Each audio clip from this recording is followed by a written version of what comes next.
രാവിലെ മുറ്റത്തോട്ടിറങ്ങി ആകാശത്തേക്ക് നോക്കിയപ്പോഴാണ് പ്ലാവിലും മാവിലും നിറയെ കുമ്പളങ്ങ കിടക്കുന്നത് കണ്ടത്. പിന്നെ ഒട്ടും നിന്നില്ല, തോട്ടിയെടുത്ത് ഞാനും യാമിയുടെ പറമ്പിലേക്ക് ഇറങ്ങി. അവിടെ ഇവിടെ നിന്ന് കുറേ കാൽക്കുലേഷൻസിൽ നോക്കി എങ്ങനെ പറിക്കണമെന്ന്. ഒരു രക്ഷയില്ലാന്ന് മനസ്സിലായപ്പം കിണറിൻ്റെ മുകളിൽ കയറി നിന്നിട്ട് ഒരെണ്ണം കഷ്ടിച്ച് കയ്യിൽ കിട്ടി. പറിച്ച കുമ്പളങ്ങ ഞാൻ അവൾക്ക് ഇട്ട് കൊടുക്കാൻ നോക്കിയെങ്കിലും അവൾക്ക് എടുക്കാൻ പറ്റിയില്ല. പിന്നെ ഞാനതെടുത്ത് അവൾക്ക് ഇട്ട് കൊടുത്തതിന് ശേഷം അവൾ അതെടുത്ത് തിരിച്ചും മറിച്ചും കുറേ നേരം നോക്കിക്കഴിഞ്ഞിട്ട് അത് ഉടനെ തന്നെ ഓടി ചെന്ന് അമ്മയുടെ കയ്യിൽ കൊണ്ട് കൊടുത്തു കഴിഞ്ഞപ്പോൾ അവൾക്കൊരു ആശ്വാസമായി.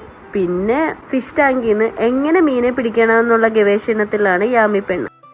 ആകെ ഒരു കുമ്പളങ്ങയല്ലേ കിട്ടിയുള്ളൂ എന്നുള്ള വിഷമത്തിൽ ഞാനും. എന്തായാലും ഒരു കറിക്കുള്ള വകുപ്പായിട്ടുണ്ട്. അപ്പം ബൈ.